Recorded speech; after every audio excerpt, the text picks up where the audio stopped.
জয় হিন্দ বন্ধুরা। আমেরিকার কাছে এমন এমন অস্ত্র আছে যা আজ পর্যন্ত কেউ দেখেনি, না কেউ তাদের সম্পর্কে কেউ কখনো কোথাও শুনেছে। আমরা বিশ্বে এত এগিয়ে যে আমাদের টেক্কা দেবার মতো পৃথিবীতে কেউ নেই। আর এই স্টেটমেন্ট গতকালকে ট্রাম্প দিয়েছেন। আর এই স্টেটমেন্টে ঠিক 1 ঘন্টা পর মার্কিন সেনাবাহিনী থেকে এমন একটি খবর সামনে বেরিয়ে আসে যা শুনে আপনিও হাসবেন। হ্যাঁ বন্ধুরা, আপনি স্ক্রিনে দেখে নিন। মার্কিন সেনাবাহিনী তাদের ডার্ক ইগল প্রোগ্রামের ডিপ্লয়মেন্ট মোতায়েনকে তৃতীয়বারের মতো পিছু দিয়েছে। এবার আপনারা যারা ভাবছেন বা যারা জানেন না যে এক্স্যাক্টলি ডার্ক ইগলটা কি, তো তাদেরকে বলে দিই, ডার্ক ইগল হলো আমেরিকার প্রথম হাইপারসনিক মিসাইল। আর এটাকেই তারা নাম দিয়েছে বা এই প্রোগ্রামের নাম দিয়েছে ডার্ক ইগল। তো এর মোতায়েনে এতদিন তো হয়ে যাওয়া উচিত ছিল, কিন্তু এই মিসাইল তৈরি হয়ে উঠতে পারেনি এবং এই কারণে এর মোতায়েন তৃতীয়বারের মতো পিছিয়ে দিতে হয়েছে তাদেরকে। রিপোর্ট অনুযায়ী এখন আগামী বছর 2027 সালে এটি মোতায়েন করা যেতে পারে, কারণ এর সাম্প্রতিক যে টেস্টগুলো হয়েছে না, সেগুলো সবগুলোই ব্যর্থ। আর এই কারণে এই মিসাইল পুরোপুরি তৈরি নয়।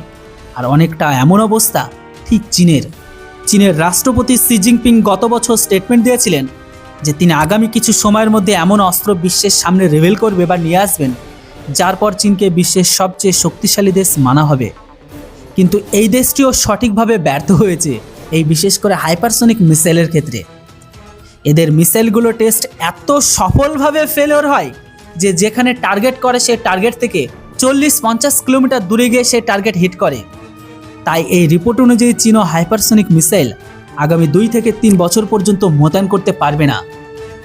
কিন্তু এর মধ্যে ভারত যেটা করেছে না, তা এই দুজনের কাটা ঘায়ে নুনের ছেটানোর মতো কাজ করে দিয়েছে।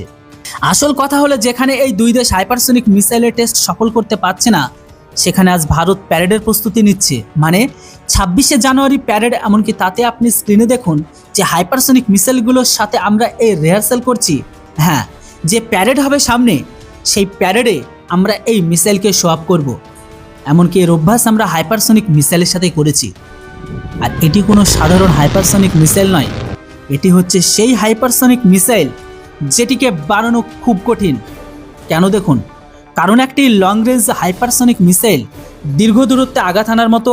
আর আপনি বিশ্বাস করুন যে হাইপারসনিক মিসাইল বানানোর নিজের মধ্যে একটা সবথেকে বড় চ্যালেঞ্জকে তৈরি করে, কিন্তু হাইপারসনিক মিসাইল যেটা লং রেঞ্জ বা দূরপাল্লার হয়, তা বানানো অনেক অনেক অনেক একটা জটিল প্রোগ্রাম আর অনেক কঠিন। কেন? কারণ যখন হাইপারসনিক মিসাইল উড়ান দেয় বা লঞ্চ করা হয়, তখন এটি 12,000 কিলোমিটার প্রতি ঘন্টার গতিতে পৌঁছায়।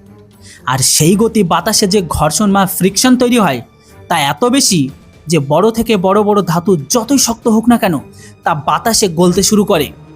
আর এই জন্য বেশিরভাগ হাইপারসনিক মিসাইল 400 থেকে 500 কিলোমিটার দূর পর্যন্ত যেতে পারে, কারণ এরপর তাতে যে অ্যালয় যে ধাতুকে ব্যবহার করা বা লাগানো থাকে, সে প্রচণ্ড তাপ সহ্য করতে পারে না, সেটা গলে যাবে।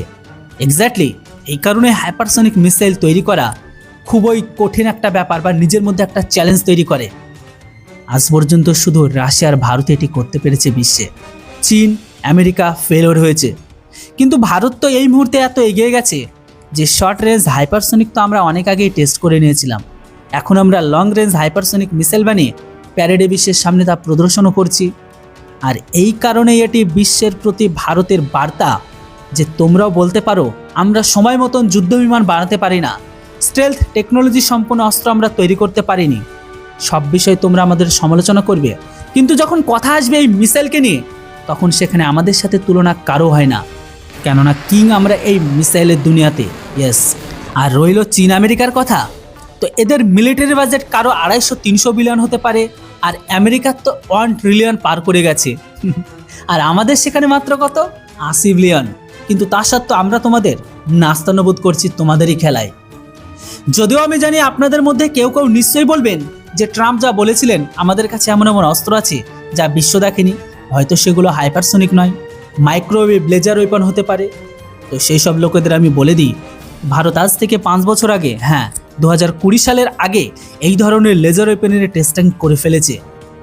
আজকের দিনে ভারতের সেনাবাহিনী সেগুলো বিপুল পরিমাণে কিনছে। এমনকি ভারতীয় অপারেশন সিঁদুর যখন হবে, তখন আপনিও শত্রুর বিরুদ্ধে এগুলো লাইভ ব্যবহার করতে দেখতে পাবেন। এর মাধ্যমে আমি আপনাদের এটাই বলতে চাইছি যে এটি আজকের দিনে কত সাধারণ টেকনোলজি। লেজার ওয়েপন ভবিষ্যতের অস্ত্র নয়, অতীতের অস্ত্র, ভবিষ্যতের অস্ত্র হলো হাইপারসনিক মিসাইল। একে আপনি মিলিটারি টেকনোলজির দুনিয়ার পিনাকাল মানে চূড়া বা শৃঙ্গের চূড়াও বলতে পারেন বা মানতে পারেন, অর্থাৎ মাউন্ট এভারেস্ট। যদি আপনার কাছে এই প্রযুক্তি এসে যায় তবে আপনি সবার উপরে। আপনাকে কেউ কিছু করার বা বলবার আগে একবার নয় 100 বার ভাববে। আর এই যে স্টিলথ টেকনোলজি বা আইসিবিএম টেকনোলজি বা লেজার অস্ত্রের টেকনোলজি, এগুলো কিন্তু সবগুলোই 1980-র দশকের। কিন্তু হাইপারসনিক টেকনোলজি হলো ভবিষ্যতে। আর এই কারণে এই ভবিষ্যতে ভারত এই দুই শক্তিশালী দেশকে এমন ধুলায় খেলে দিয়েছে না, আক্ষরিক অর্থে এদের নাম মাটিতে মিশিয়ে দিয়েছে। আর তাই ভারত এখন রাশিয়ার পর অফিসিয়ালি দ্বিতীয় এমন দেশ হয়েছে যার কাছে শুধু হাইপারসনিক টেকনোলজি নেই, বরং সেই প্রযুক্তি ব্যবহারে আমরা হাইপারসনিক মিসাইল বানিয়ে ফেলেছি, তা আবার খুব কম দামে।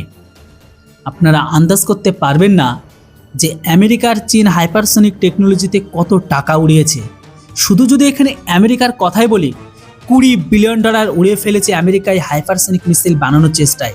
মানে এর পিছনে তারা জলের মতো টাকাকে নষ্ট করেছে, তবু আজকের দিনে তারা ফেলিওর। চীন আজ পর্যন্ত অ্যামাউন্ট ডিসক্লোজ তো করেনি, কিন্তু রিপোর্ট অনুযায়ী $8 বিলিয়ন বেশি ওরা উড়িয়েছে। মানে চীনও এর পেছনে জলের মতো টাকা খরচ করেছে।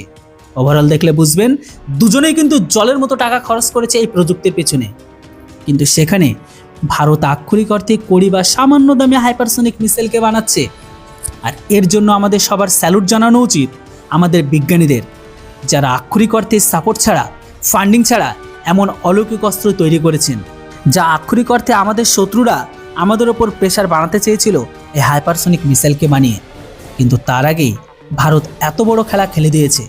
তাই আপনি একবার ভাবুন, যদি এই বিজ্ঞানীদের সাপোর্ট দেওয়া হতো ভারতের তরফ থেকে, এদের ফান্ডিং সময় মতো পাওয়া যেত বা দেওয়া হতো, জরুরি অ্যাপ্রুভাল সময় মতো মিলতো, আর সরকারি বাবুরা এদের সাথ দিতেন, তবে এরা কি চমৎকার না করে দেখাতেন। একবার আপনি এই জিনিসটাকে জাস্ট ইমাজিন করে দেখুন। ভারত সরকারের কত গাফিলতি আপনারা বুঝতে পারছেন। এই যে ফাইটার জেট কেনাকে নিয়ে দেখুন, আমি আপনাদের কত ভিডিও বানিয়ে জানাচ্ছি যে ভারত সরকারের এটা নেওয়া উচিত, এই নেওয়া উচিত, এই করা উচিত নয়, ওটা করা উচিত নয়। কিন্তু ফাইনালি আমি আপনাদের আগেও বলেছিলাম, আবারও বলছি, ভারতের পিছনে যতদিন না কেউ আছালো বাঁশ না দিচ্ছে বা ভারতের ঘরের ভেতরে যতদিন না কোনো বড় রকমের ক্ষতি বা ড্যামেজ না হচ্ছে, ততদিন পর্যন্ত ভারত কখনোই তড়িঘড়ি সঠিক সিদ্ধান্ত নেয় না। হ্যাঁ, আর এর ক্ষেত্রেও আপনারা দেখছেন যে ভারতের এই সমস্ত বৈজ্ঞানিকদের পেছনে যদি আমরা কাড়ি টাকা এদিকে না খরচ করে এদের পেছনে খরচ করি না, আর এদের সরকারি লেভেলে যদি একটু ভালোভাবে সাপোর্ট পাওয়া যায় না, তাহলে আমরা আমেরিকাকেও ছাপিয়ে যেতে পারি। কিন্তু ওই যে ঘরের ভেতরে ঘটা থাকলে বাইরের দোষ দেওয়ার করবো কি, শত্রু তো আমার ঘরের ভেতরেই আছে। যাই হোক, এই সমস্ত বিজ্ঞানীদের এত বড় অবদানের জন্য কমেন্ট বক্সে একটি জয় হিন্দ অবশ্যই লিখুন, কেননা যে জিনিসটা এখন আমেরিকা চীন করতে পারেনি সেটা ফাইনালি ভারত করে ফেলেছে। ভারতের এত বড় অ্যাচিভমেন্টের জন্য কমেন্ট বক্সে কেউ জয় হিন্দ লিখতে ভুলবেন না। আর হ্যাঁ, ভিডিও আর ইনফরমেশন যদি আপনাদের কাছে এতটুকু ইনফরমেটিভ লেগে থাকে তাহলে চ্যানেলটিকে সাবস্ক্রাইব করুন। Thanks for watching. জয় হিন্দ, বন্দে মাতরম।